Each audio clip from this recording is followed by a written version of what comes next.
Bem-vindos ao segundo episódio do podcast Poder Sem Limites. Eu, Alexandre Luiz, juntamente com o meu amigo Marcelo Souza. É isso aí, galera. Segundo programa, hein? Que legal. Tamo aí. E o Luiz, meu filhote. Tudo bem? Aqui. E hoje uma convidada especial. Especial demais, assim, pra totalmente. minha vida. Não, pra vida do Marcelo. Pra mim, no primeiro... Principalmente. Pra mim, nossa. No nosso primeiro episódio, a gente falou dela sem falar o nome dela. Então. Na verdade, nós criamos uma surpresa ali, uma aquele expectativa, mas hoje está aqui com a suspense. gente a doutora Regiane Neves. Bem-vinda, doutora. Obrigada, gente. Parabéns. Antes de mais nada, agradecer pelo convite e parabenizar pela iniciativa, porque as pessoas precisam ter voz. E principalmente os PCDs, pessoas com deficiência, autistas, TDAHs. Então, parabéns pela iniciativa e eu acredito que vai ser um sucesso. Assisti o primeiro episódio Que legal. com toda a família e adoramos. Parabéns. Doutora, fala um pouquinho da senhora. A senhora é psicóloga, né? Olha só, eu sou pedagoga. Pedagoga. Professora de formação, Aham. né? Sou formada há 30 anos no magistério. Sou pedagoga, sou psicopedagoga. Tenho algumas outras formações, né, na área da saúde mental, da educação, da gestão pública, enfim. E doutorado e mestrado em saúde mental, com ênfase em psicanálise. Olha só que interessante. Sou neuropsicóloga, enfim. A minha área é a educação há 30 anos, mas também a saúde mental há mais de 16 anos. Olha que interessante. Ela passou a ser da nossa família, né? Porque cuidou do meu filhote, do Noah, cuidou também do Luigi, né, Luigi? Sim. Vai falar Aliás, daqui a pouquinho, né? muita coisa ainda pra De acontecer. tudo isso, né? Desse envolvimento, dessa relação que você teve com a doutora.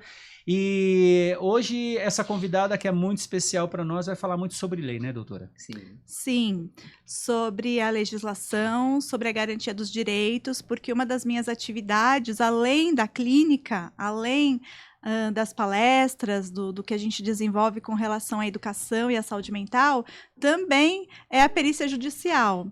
E uma das minhas atuações dentro da perícia judicial no Tribunal de Justiça do Estado de São Paulo é justamente a garantia de direitos de pessoas com deficiência, pessoas com autismo, pessoas com TDAH e as suas famílias. Tá. E só para entender, quando a gente fala sobre a perícia judicial, é por quê? Porque alguém processou alguém, seja um ente público, uma escola, ente privado, etc. E aí vem a doutora como uma perita para solucionar o caso e trazer uma prova para o magistrado, é isso? Isso mesmo, Ah, exatamente. Entendi. Tá certo. Espetacular. O currículo ali é grande. Algumas dúvidas, né? Nós passamos o dia a dia com crianças autistas, né? O Marcelo, eu, o Luiz já com 12 anos aí, e crescendo, evoluindo cada vez mais, graças a Deus e graças à doutora também. Mas o pessoal de casa tem muitas dúvidas, né? Então, a gente colocou aqui algumas perguntas para que você possa aí ajudar o pessoal de casa aí a entender melhor sobre o autismo. Então, na sua visão, o que de fato é inclusão, doutora?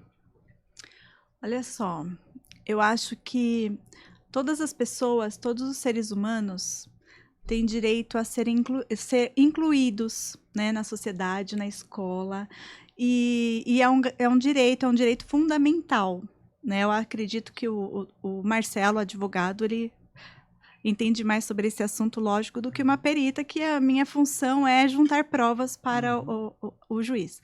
Mas todas as pessoas têm o direito à inclusão. O que acontece é que existe atualmente, por conta da legislação, por conta da lei, existe a garantia do direito de pessoas que por muitos anos não foram incluídas na sociedade.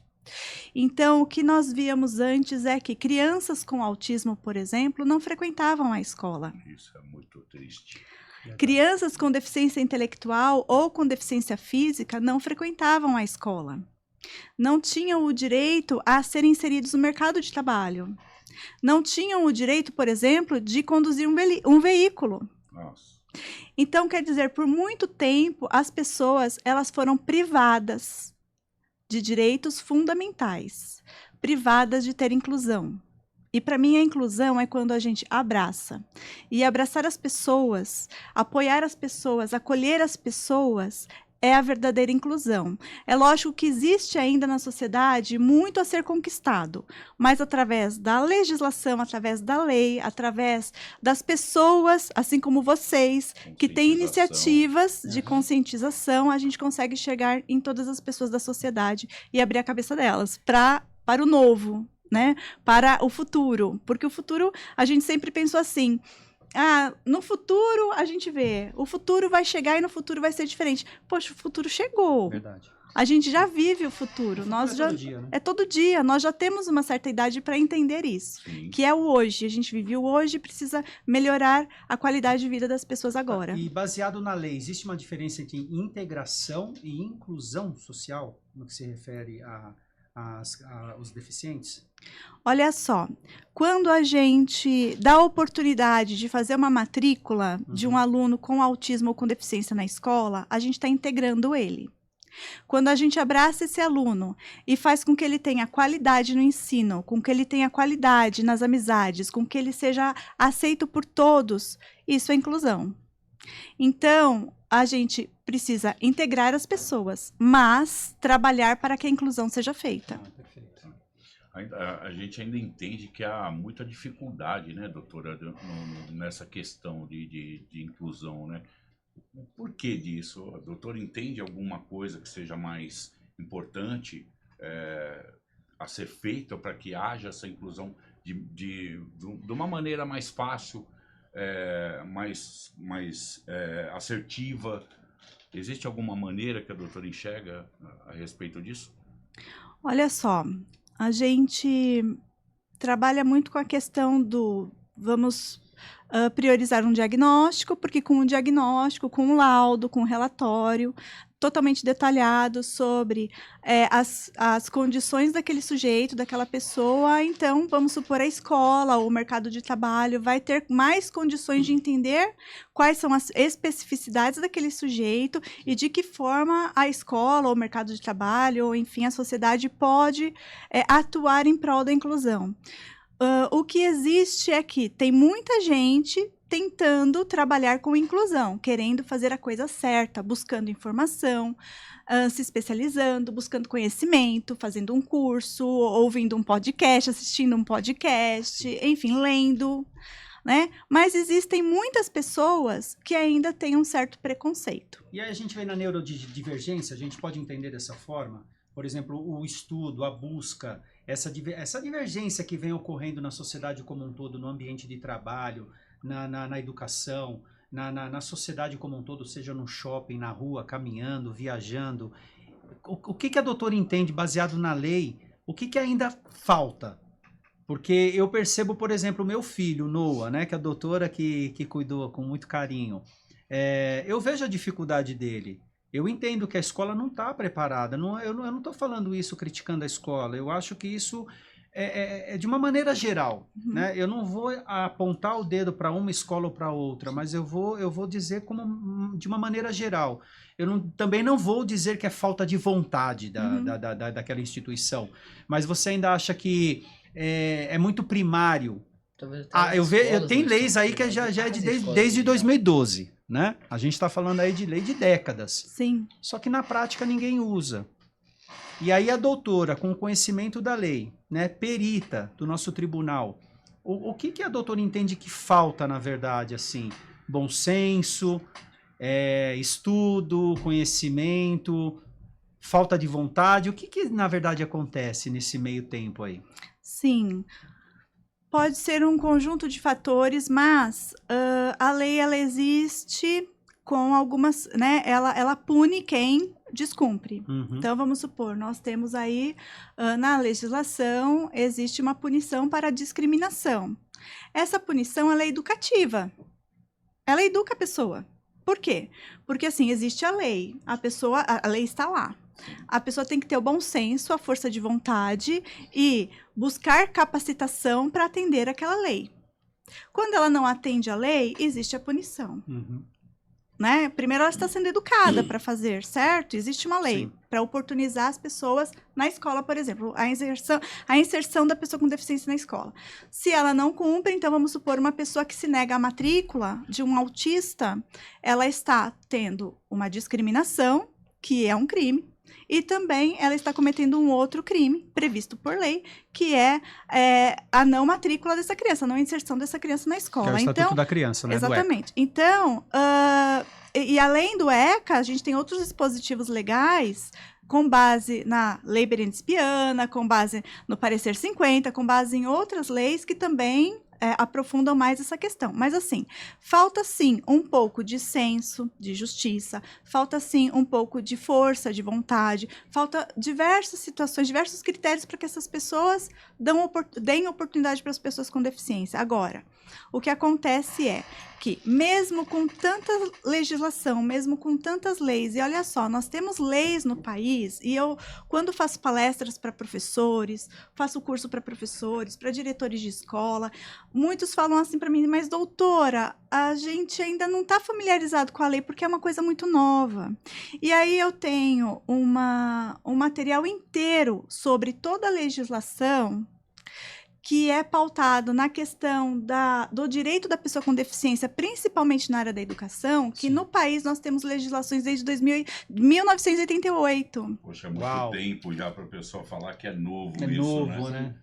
Então, assim, o que acontece é que os cursos de formação de professores, a graduação, a pós-graduação, acaba sendo fragmentado demais, isso é óbvio, é claro. Né? A gente sabe como que é o ensino superior. Com o passar do tempo, o ensino superior no país ficou ainda mais deficitário, mais fragmentado. Falta na formação do professor a capacitação para lidar com o aluno com deficiência. Por quê? Porque com o passar do tempo, o aluno com deficiência ele foi incluído na sala regular, na escola regular, ou seja, na escola que todos os alunos precisam ter oportunidade de frequentar por conta da inclusão, que eu sou a favor. Eu sou a favor da lei da inclusão, mas é óbvio que ainda existem as escolas especiais para aqueles alunos, para aquelas pessoas que não têm condições, e isso de forma comprovada, laudada por médicos, por educadores, que aquela pessoa não tem condição de frequentar uma escola regular. Então, ela tem a escola especial para que ela frequente também. Além da escola regular, a gente tem o atendimento educacional especializado, que o aluno está na escola regular, mas ele tem no contraturno uma outra atividade voltada para a questão da deficiência dele, para que ele possa se desenvolver tanto quanto os outros alunos. Ah, mas vai se desenvolver da mesma forma? Vai se desenvolver 100%? Vai aprender no mesmo ritmo que os demais? Pode ser que não, mas pelo menos ele tem a oportunidade de aprendizagem. Então, nós temos diversas formas de dar oportunidade das pessoas frequentarem a escola e ter qualidade na educação. Mas aí falta a força de vontade, sim. Porque inclusive em off a gente estava conversando aqui um pouco antes de começar o nosso segundo episódio do podcast, a doutora estava falando sobre o projeto Pedalando com a Inclusão, né? Sim, que nós visitamos. E aí eu gostaria que a senhora falasse um pouco sobre isso. Isso, não é um projeto meu, é um projeto que eu visitei com meu esposo, nós somos convidados. É um projeto bem interessante, eu tirei algumas fotos, postei na rede social. São professores de educação física, especializados em psicomotricidade, em atividades adaptadas para pessoas com deficiência, e eles têm esse projeto, é um projeto terapêutico, mas ao ar livre, né? Não é fechado numa sala, é ao ar livre para desenvolver crianças com autismo ou outras deficiências a andarem de bicicleta, fazerem atividades físicas e motoras. Que interessante, legal. Isso até fala pelo Luigi mesmo, né, filho? Sim. Você, desde pequenininho, teve dificuldades aí para andar de bicicleta. Nós tentamos... até hoje eu não ando de bicicleta. Você não anda? Duas rodas, não. Não consigo parar lá. O que me ajudou um pouco na coordenação motora foi a luta, né? Aí o Muay Thai que eu faço, que eu pratico, me ajudou com equilíbrio, né? Mas, cara, eu não ficava em pé na bicicleta lá 2 segundos. Polichinelo, né, filho? Polichinelo do Luiz. A questão é equilíbrio, então. Sim. Você acha que o Muay Thai, por exemplo, te trouxe... Coordenação motora, né? Coordenação motora. Hoje em dia eu consigo fazer um polichinelo. Mas, cara, antigamente, pô, pode todo bagunçado, você é uma Eu também tinha essa dificuldade, sabia? minhoca. E tem até hoje, cara, essa dificuldade com o polichinelo. Às vezes eu Ele confundo. melhorou muito, Sobe e muito. desce eu com a mão, eu sozinho eu, também. eu ainda ficava muito triste por causa que eu fazia lá na escola, né? Porque eu fazia educação física, os meninos Junto ficavam com os zoando. amigos, né? Os meninos ficavam zoando, fazendo bullying lá, que eu não conseguia fazer o polichinelo, né? Aliás, uma coisa que acontece muito ter bullying com autistas por causa da coordenação motora, Aham. sabe? Aí os meninos zoam muito. Realmente, Mas chega assim. uma coisa que é importante que a doutora comentou, realmente a questão do esporte, para eles Praticar, é né? muito... Uma coisa, cara, me salvou, né? Eu acho que Uma das até coisas que me demorei salvou. para perceber isso, sabia? Quando percebi que essa seria uma saída, né, pro Luigi, depois quando eu vi a melhoria para ele, até na questão mental, física, na questão da coordenação motora fina dele, eu pensei comigo, eu falei, puxa vida, hein? Poderia ter percebido isso antes, sim. colocado ele antes e Sim. feito com que ele se desenvolvesse antes, né? Doutora, eu queria fazer outra pergunta para a doutora. A questão da idade para o diagnóstico, né? Uhum. Hoje a gente já consegue enxergar em alguns lugares, né? Em algumas redes sociais. Eu andei vendo alguns vídeos aí nas redes sociais de pessoas com 40, 45 anos se descobrindo agora, né? Tinha uma major da Polícia Militar que Sim. descobriu, que está inclusive fazendo um trabalho em cima de conscientização, em cima disso. Existe essa resistência das pessoas, a doutora pega Eu também tinha uma pergunta depois. essas pessoas com essa idade para procurar a doutora, para saber sobre ela mesmo? Sim, essa pergunta é super importante, Alexandre, porque o que acontece? A questão do diagnóstico. O diagnóstico precoce, na primeira infância, que é até os 4 anos de idade, por exemplo, ele vem para aquelas crianças os sintomas e as características do autismo, por exemplo, são muito evidentes. Então, crianças com autismo de nível 3 de suporte, com várias características, com muitos prejuízos no desenvolvimento infantil, eles têm esse diagnóstico de forma precoce. Então, é mais fácil do profissional Sim. visualizar e diagnosticar. Já aquelas crianças com nível 2 ou nível 1, principalmente as crianças de nível 1, que são crianças, inclusive, que antigamente a gente chamava de síndrome de Asperger, hoje, por conta da CID-11, a gente não chama mais de síndrome de Asperger, né, ou por conta do DSM-5, mas são crianças que não são tão evidentes alguns comportamentos.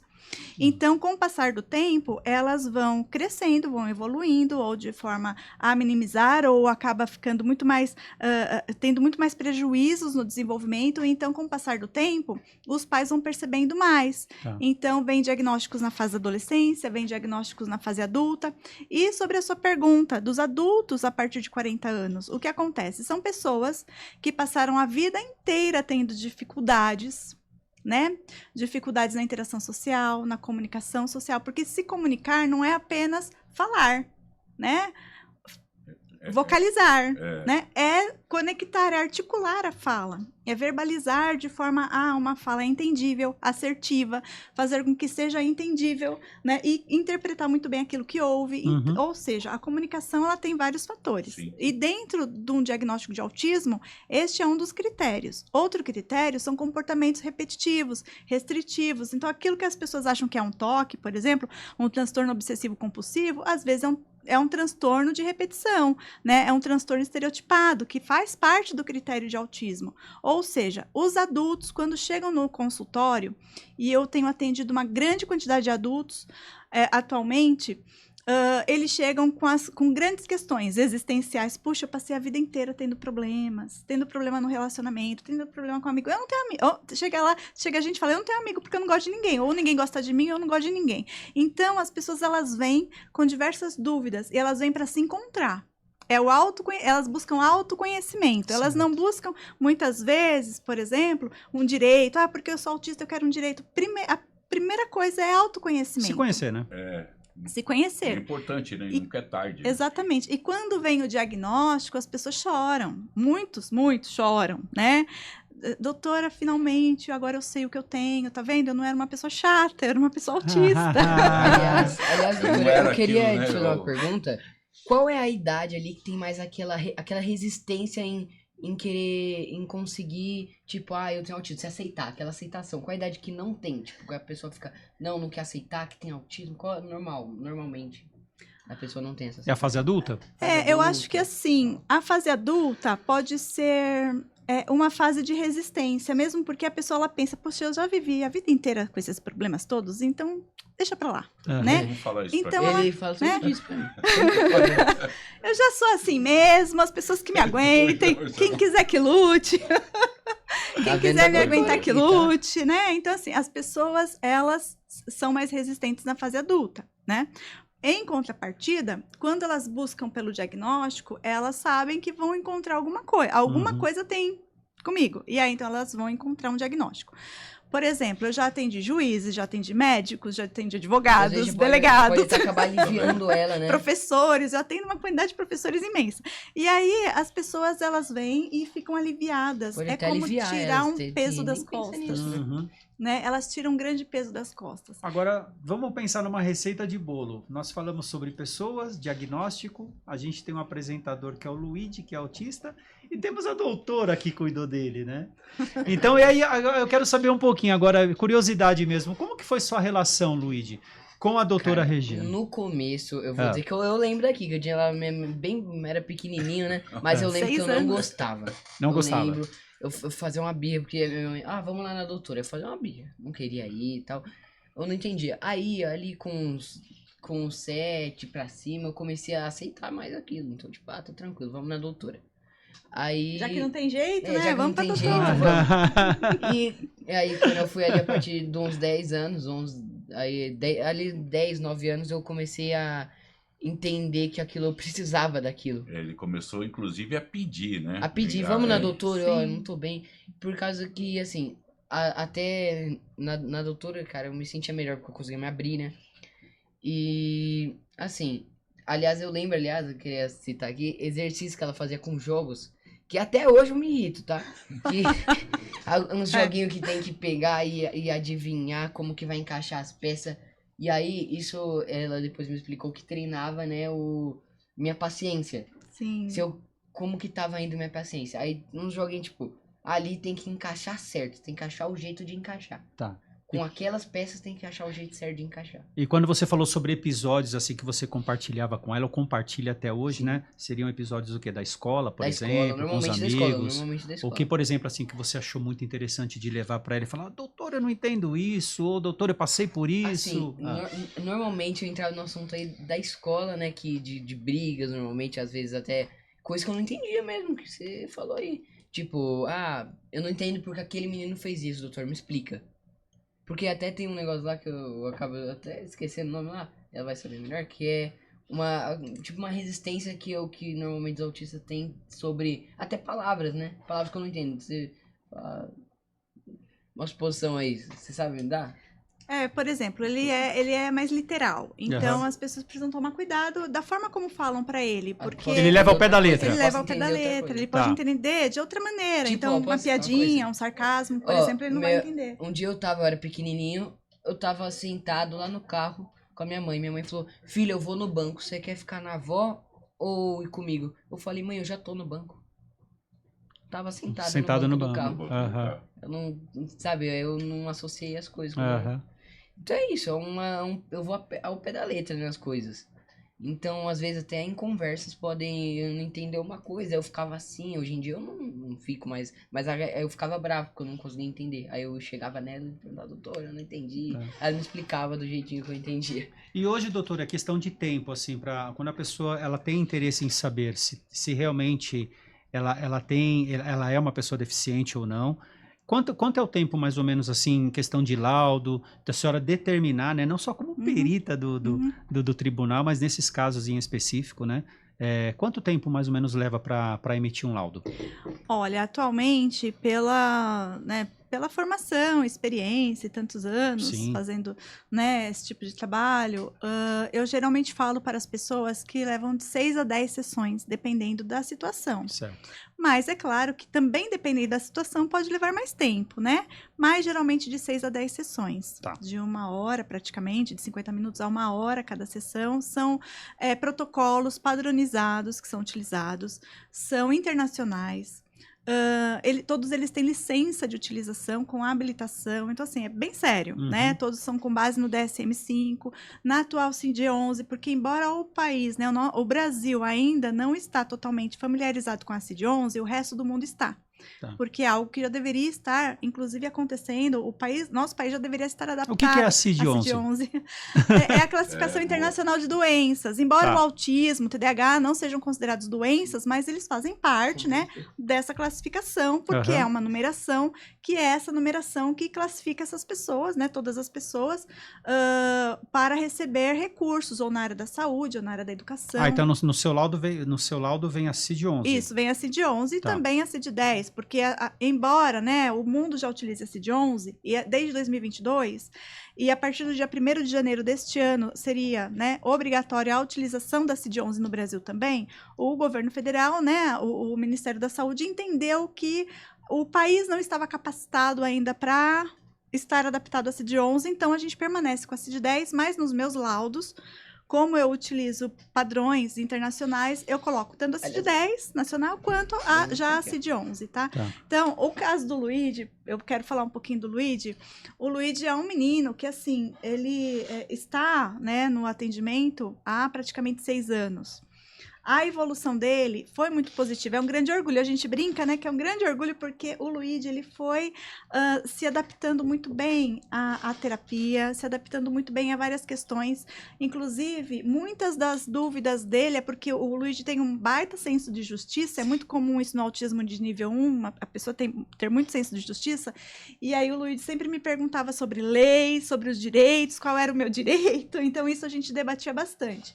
Mas o Luigi, além do autismo de nível 1, também é um menino com altas habilidades, né? Que sempre teve altas habilidades, mas que nós combinamos, né? Eu com a família, nós combinamos de que o Luigi, ele teria primeiro que lidar com o diagnóstico de autismo, até porque a escola precisava também saber lidar com esse diagnóstico, né? Mas lógico que nós sempre acreditávamos já naquela época que ele já era uma criança com altas habilidades.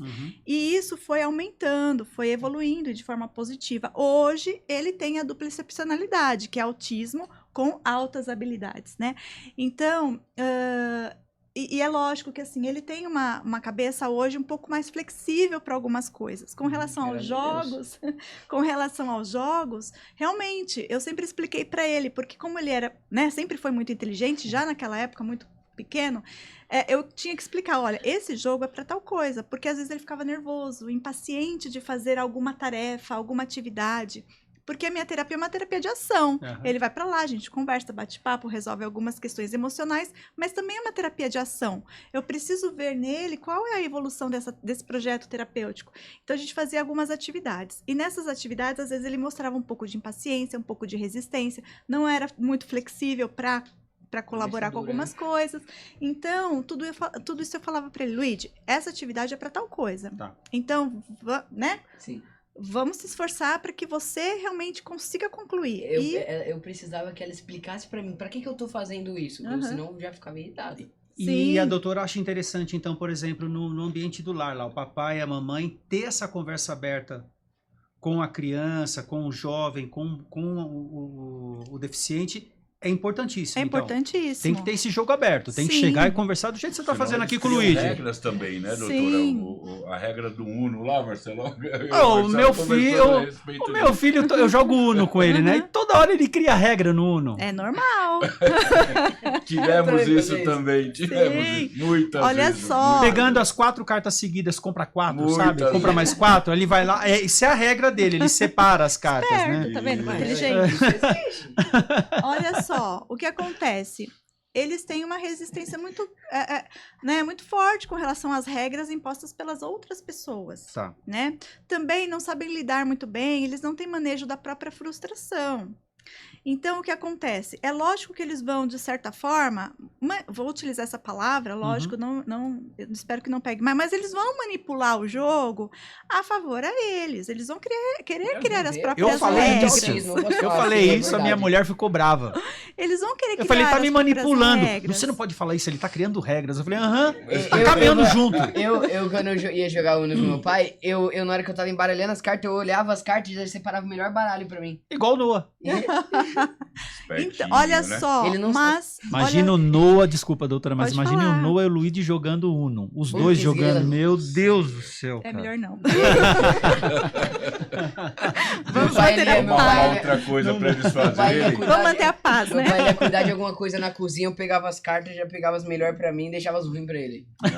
Por isso que toda hora você me pedia água, né? Tá vendo? Agora já Mas sabe. o Ale tem uma pergunta interessante, né, Ale? Sobre o poder público aí, né, bicho?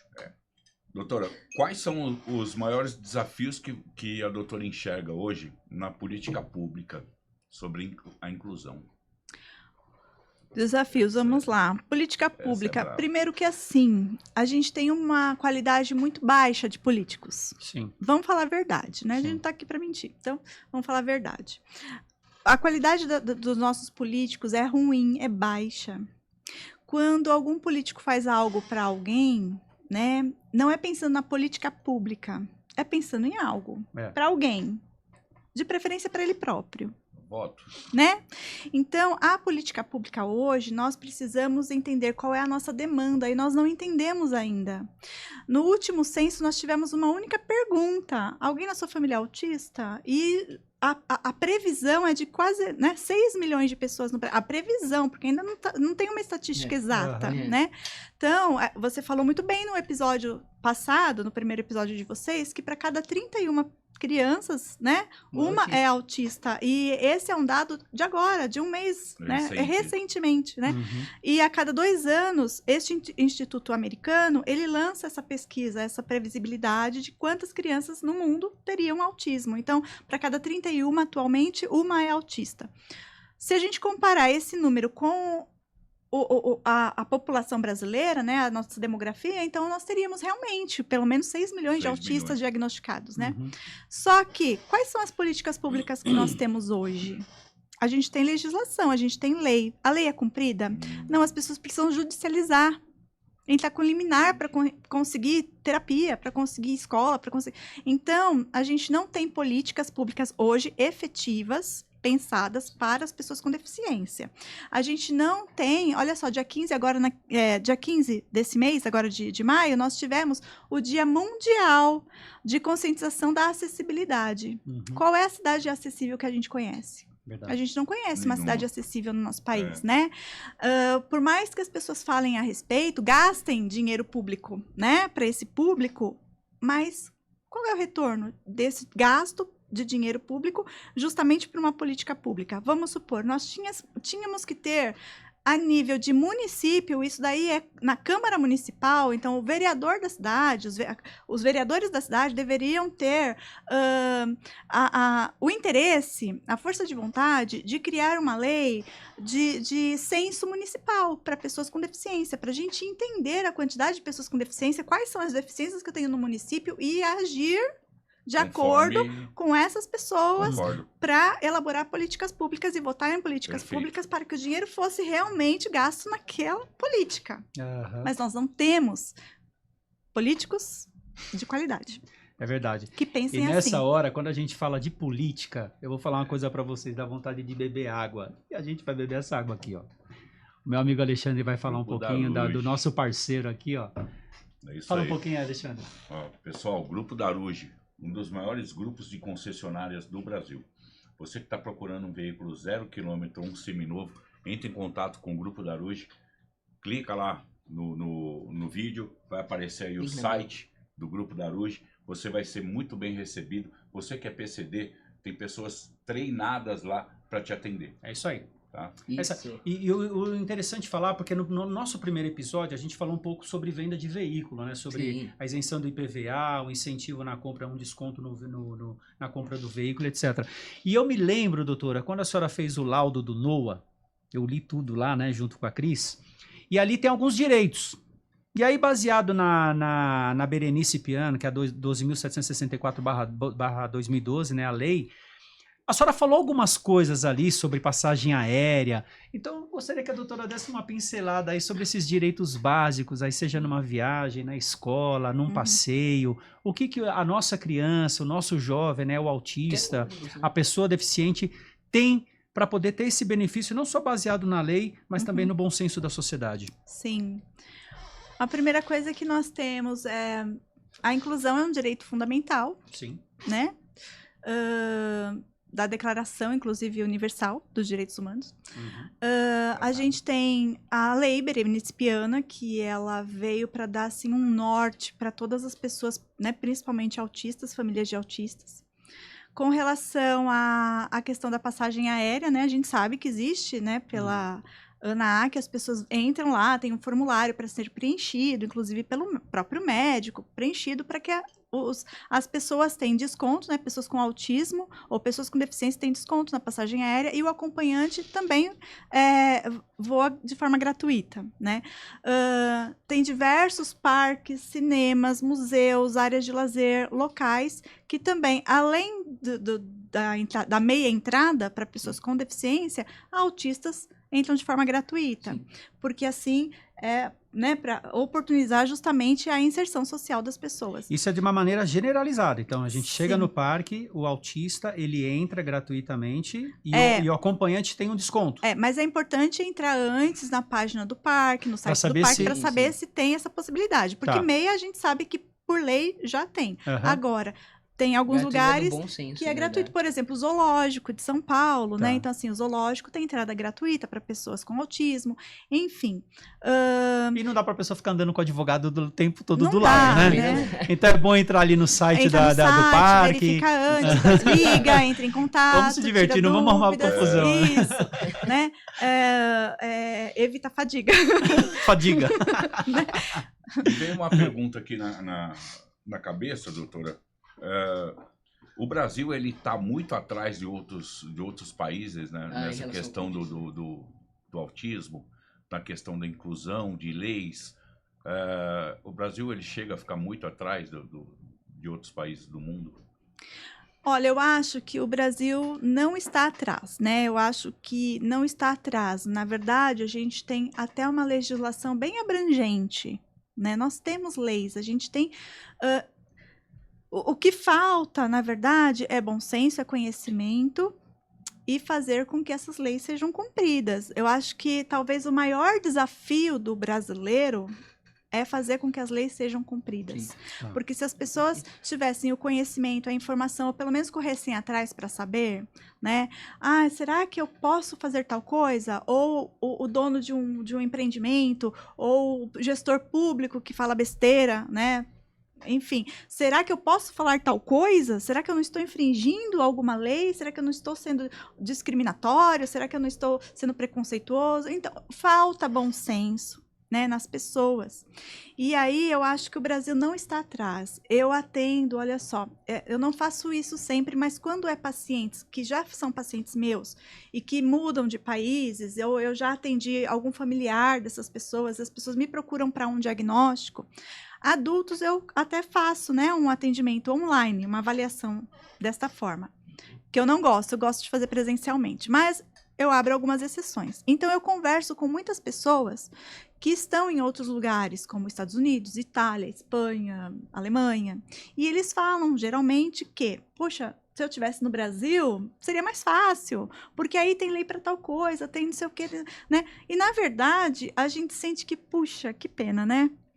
Seria tão mais fácil se realmente funcionasse. Eu tive me veio essa pergunta, Marcelo, na cabeça, que eu lembrei de um caso de um jogador de futebol que estava em Portugal, jogando em um time lá em Portugal, e ele tem um filho autista. E ele pediu a baixa, a quebra de contrato dele, porque o filho dele estava regredindo lá em Portugal. E ele voltou para o Brasil para jogar em um time, acho que, se eu não me engano, ele está jogando no Operário, um time da segunda divisão, por causa do filho dele. Então, eu fiquei com essa dúvida. Poxa, o tratamento no Brasil é melhor Porque, né, ele abriu mão de um contrato lá que financeiramente para ele eu acredito que seja muito melhor, mas pelo amor do filho dele e para ver o desenvolvimento do filho dele aqui no Brasil. Sim. E quando a senhora fala que o Brasil ele está muito bem amparado em termos de legislação, então a gente tem a Lei 14.254/21, que é o acompanhamento, né, integral referente aos deficientes. Isso. A doutora hoje, qual que é a sua visão referente? Isso funciona, não está funcionando, em que pé está? Até como perita também, né? Tá. Como está caminhando isso? Essa é uma lei de novembro de 2021, é uma lei do acompanhamento integral de pessoas, né, de alunos, né, porque é para estudantes, é uma lei de referência para a educação. E aí abrange tudo, né, doutora? Desculpa cortar, mas é um cadeirante... Isso é só para no que se diz autismo ou é para o deficiente como um todo? Esta lei é uma lei que ela vem para auxiliar as pessoas com TDAH, transtorno de déficit de atenção e hiperatividade, que atualmente não é considerado deficiência, assim como o autismo é. Então, essas pessoas não eram muito bem assistidas pela educação. Certo. Então, essa lei veio para dar uma assistência para as pessoas com TDAH. Mas também para pessoas com transtornos da aprendizagem. O que é transtornos de aprendizagem? Dislexia, descalculia, disgrafia, desortografia. Pessoas com altas habilidades de superdotação e pessoas com autismo. Qual é o principal foco dessa lei? É fazer uma integração. É fazer uma integração intersetorial entre a educação e a saúde. Certo. Porque hoje a gente pensa sempre na construção de um tripé para auxiliar de forma integral o sujeito que tem um transtorno do neurodesenvolvimento ou uma pessoa neurodivergente, né? Uhum. Então seria o quê? A família, a educação e a área da saúde. Então essa é uma lei que veio para dar esta assistência, um acompanhamento integral para essas pessoas. Mas não é o que a gente vê na prática, né? Então a sua pergunta é: isso funciona? Exato. Não. Então, tá vendo? Novamente, nós temos uma lei que foi muito bem estruturada, muito bem elaborada, mas na prática, a execução não funciona. Não importa se é escola pública ou privada. As pessoas não têm capacitação. Primeiro que assim, as pessoas não têm a informação que a lei existe. Depois que a pessoa não tem capacitação, então a escola não fornece uma capacitação, não faz a formação continuada dos profissionais da educação, porque profissional da educação, a gente coloca... eu vejo hoje a escola como um sistema que ele está, assim, tão sobrecarregado, né? Eu vejo os professores muitas vezes sobrecarregados. Sim, por quê? Sim. Porque eles não têm respaldo, eles não têm a capacitação, não importa se é do sistema público ou privado, muitas vezes o professor, ele com ele mesmo dentro da sala de aula para lidar com uma diversidade imensa de fatores. Né? E aí, exatamente, e aí a gente tem, dentro da lei berenispiana, tem o AT, que é o acompanhante terapêutico, sim, que o parecer 50 retirou. Que é o parecer do MEC. Que é o parecer do MEC, o parecer 50. No parecer 50, permanece o trabalho do auxiliar, mas não do AT. O AT seria o quê? Um profissional mais capacitado para lidar com determinada deficiência. Sim. Mas o parecer 50 veio, retirou o AT e colocou o auxiliar. O auxiliar é o quê? É uma pessoa que vai ficar ali auxiliando na higiene, na alimentação. Assim, não precisa ser uma pessoa que é realmente formada para exatamente. Uma pedagoga com uma pós, um doutorado. Isso, exatamente. Tá. Então, aí o parecer 50 também traz o quê? Traz uma flexibilidade na interpretação da própria legislação que já tinha anteriormente, que é certo. O quê? Por exemplo, mas uma escola, uma sala de aula tem 10 autistas, tem que ter 10 auxiliares, né? Então, o parecer 50 flexibilizou em que sentido? Para cada 5 autistas, por exemplo, vou falar do autismo, para cada 5 autistas de nível 1, eu posso ter uma auxiliar. Tá. Só que essa auxiliar não tem nenhuma capacitação. Se é difícil para um profissional que tenha capacitação lidar com as especificidades do autismo de nível 1, porque não é nível 1 que é um autismo leve, que é um autismo, assim, sem muitos sintomas, sem muitas características, muito pelo contrário. Cada autista é um autista. O Luigi, no episódio passado de vocês, no primeiro episódio, ele falou assim, cada autista é um autista, porque é um espectro. É um espectro. Né? Então, o auxiliar, ele só vai fazer o quê? Ele vai ficar ali para dar um suporte para o professor, né? Para cada, vamos supor, 3 autistas de nível 2, um auxiliar. Para cada autista de nível 3, que é um autista não verbal, muito mais dependente, muitas vezes até com deficiência intelectual associada, um auxiliar. Mas isso é uma organização que está sendo feita no estado de São Paulo. A gente não tem como, a gente ainda não tem perna para saber como está sendo no resto do país. Lá, fora. Porque no resto do país falta até professor formado, né? Porque tem muitos lugares por aí que o professor, ele é uma pessoa que está alfabetizada e que está dando aula. Então, quer dizer, sabe, a gente tem uma diversidade muito grande dentro do nosso próprio país com relação à qualidade do ensino, com relação ao atendimento das crianças com deficiência, né? Então, essa legislação, justamente, ela veio para ajustar isso. Agora, o parecer, na verdade, ele vem para... tem os prós e os contras. Eu acho que a legislação ela é subjetiva, certo? Sim. E aí, existem os prós e os contras. É lógico que dentro do parecer 50, existe algo que eu acredito que é muito importante, que é o PEI. É a obrigatoriedade do plano educacional individualizado para todas as crianças com deficiência, não importa o nível. Por exemplo, do autismo. Então, uma criança de nível 1 de autismo, ela tem que ter um PEI. Ah, mas é um aluno que acompanha, ele é super inteligente, ele acompanha a turma, não precisa de PEI. Precisa. Precisa por quê? Porque a gente precisa entender que, inclusive por conta da lei, mas entender que aquele sujeito, aquela criança que tem um autismo, mesmo de nível 1, que acompanha tudo que tem na escola, todo o conteúdo, ela vai ter algum momento que vai necessitar de uma metodologia diferenciada. E ela vai se ela vai se carregar também, né, doutora? A mente vai sobrecarregar, Sim, quer dizer, estava procurando exatamente. Então, o PEI é para isso. Nem que tenha que estar no PEI ali, sabe? Exatamente tudo que ela está aprendendo, ou tudo que estão ensinando. Porque o PEI... e aí também tem um outro ponto muito negativo do parecer 50, que jogou em cima da escola, sobrecarregou a escola, no sentido de a criança não precisa mais ter um laudo.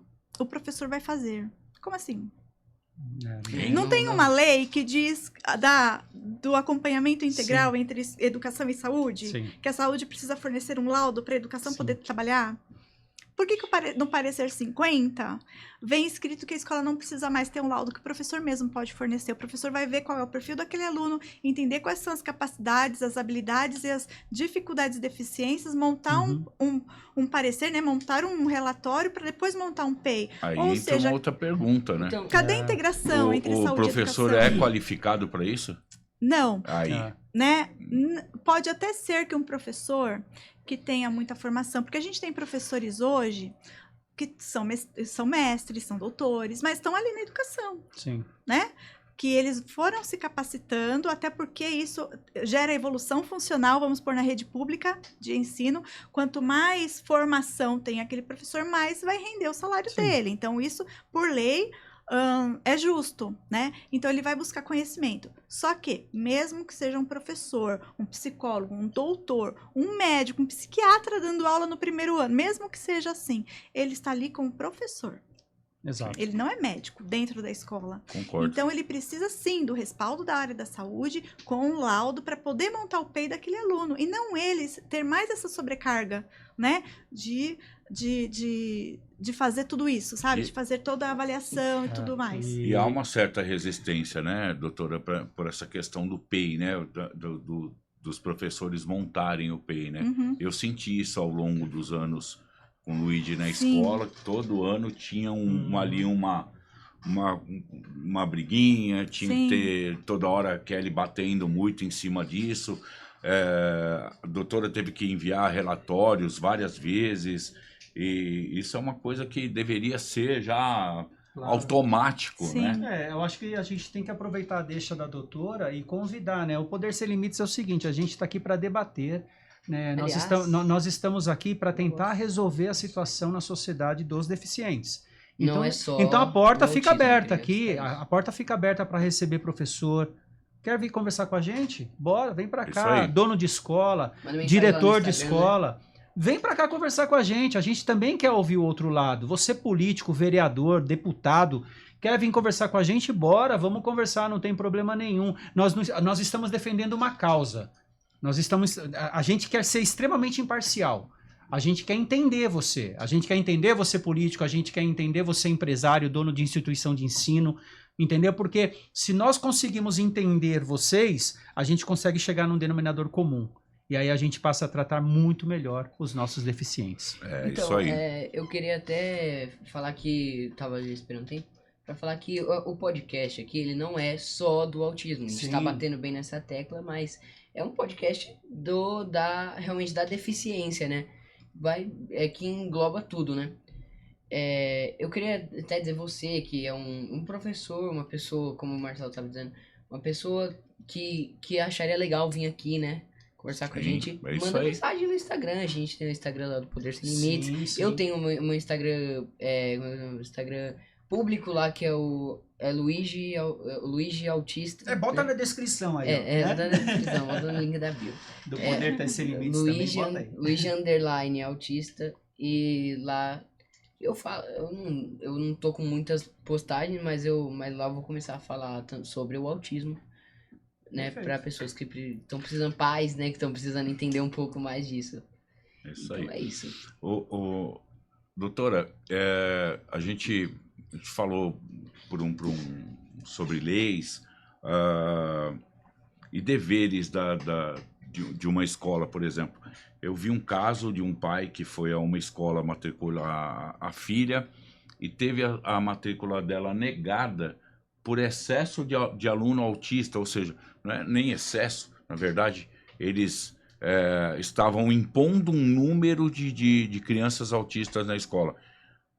Isso, para mim, não é certo, para mim não existe isso, né? Por lei, isso deve ser totalmente... Cota de alunos autistas dentro da escola. Para mim, isso não é certo. Eu queria que a doutora falasse um pouquinho a respeito disso, se é correto, se não é, passível de processo, passível de multa, o que a escola pode sofrer aí de penalidade. Sim.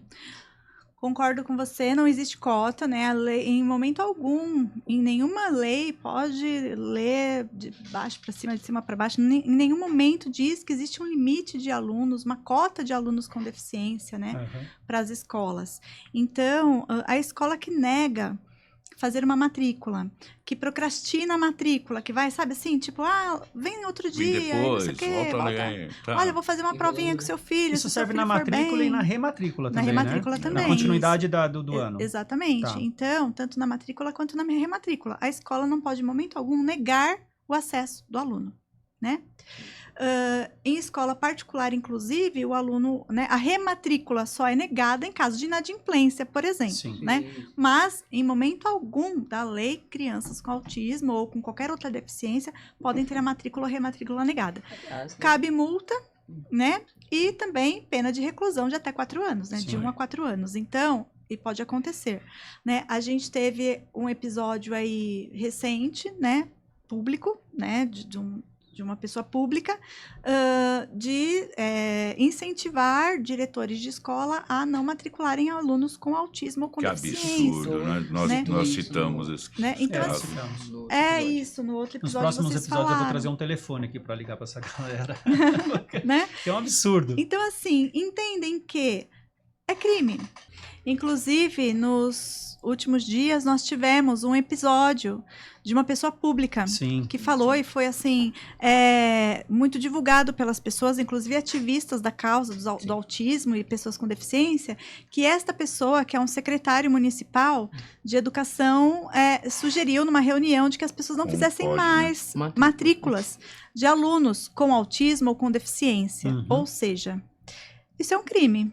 né? Como Porque se a gente pode, tem na lei Isso é o que... secretário de Educação, né? É um despreparo, É, na verdade, sim, né? um despreparo. Então vem o despreparo dele, a incompetência do chefe do Poder Executivo Municipal de Sim. chamar um cara desse para ser secretário da Educação. Que absurdo. É Sim. um absurdo. E aí nós temos mais de 5.000 municípios no nosso país, e aí vamos considerar que desses mais de 5.000 municípios, muitos secretários de educação ou de saúde não têm preparo nenhum Verdade. para lidar com pessoas com deficiência. Aham.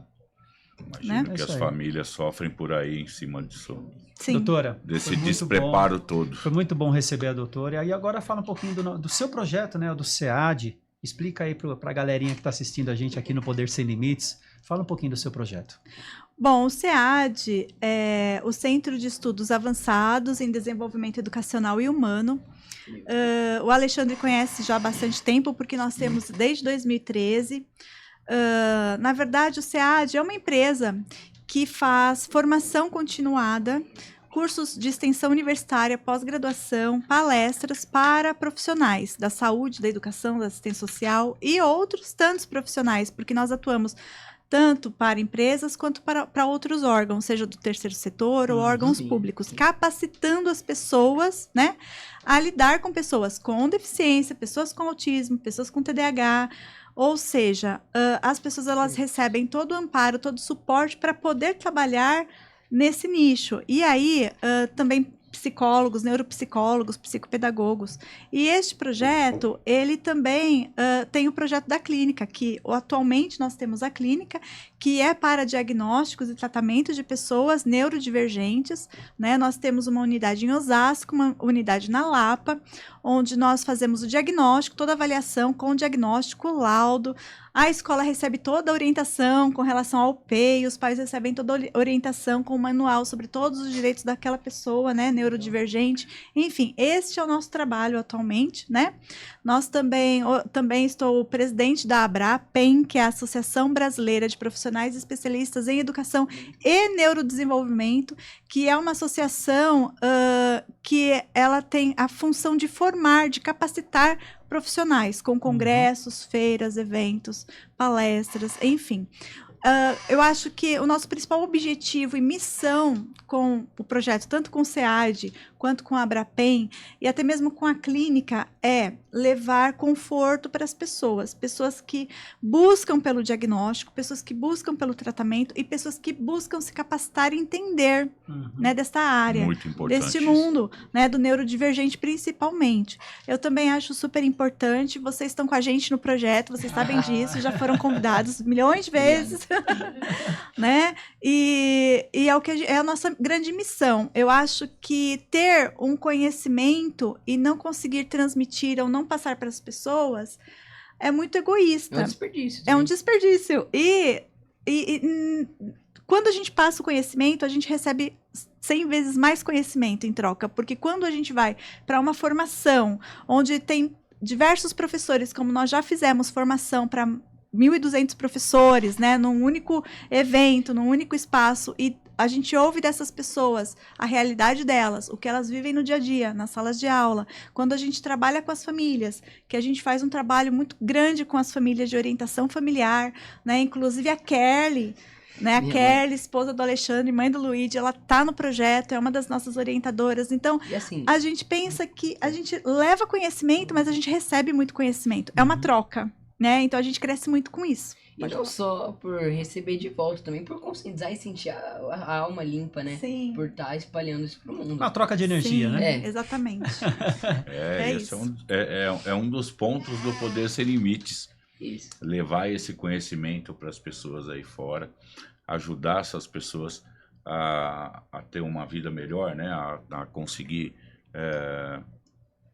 ter um desenvolvimento melhor aí na vida. Sim, é verdade, porque o foco é ajudar as famílias, né, doutora? Sim.